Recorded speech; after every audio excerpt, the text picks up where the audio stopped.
Viewers. So a common problem with this logic analyzer is the screen will get all screwed up on you. You'll either have distorted video or it's upside down. So let me show you which connectors on the back of this here.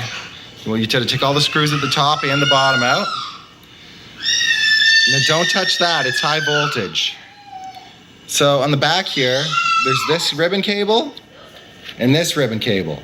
So if your image is upside down, you want to take the ribbon cable right here and you want to take it out, clean it out a bit with some contact cleaner and stick it back in.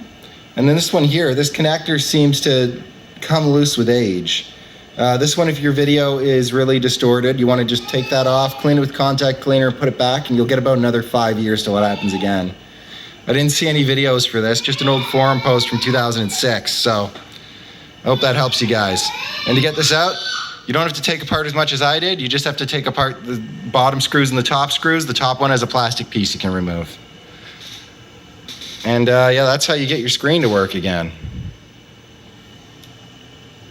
Might as well show you the inside of this while I'm in here. Let me just turn it off.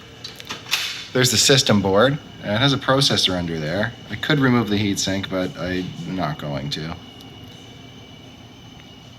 Now this is a more expensive unit. It's 6 gigahertz, where the normal unit is not. That error message that was on the screen is because I've removed one of the connectors at the front for our channel. And without that, it doesn't have a reference.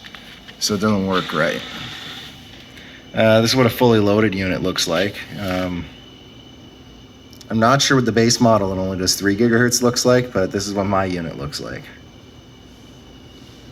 So yeah, this unit's been an extremely rock solid, good experience for me, with the exception of those 2 connectors.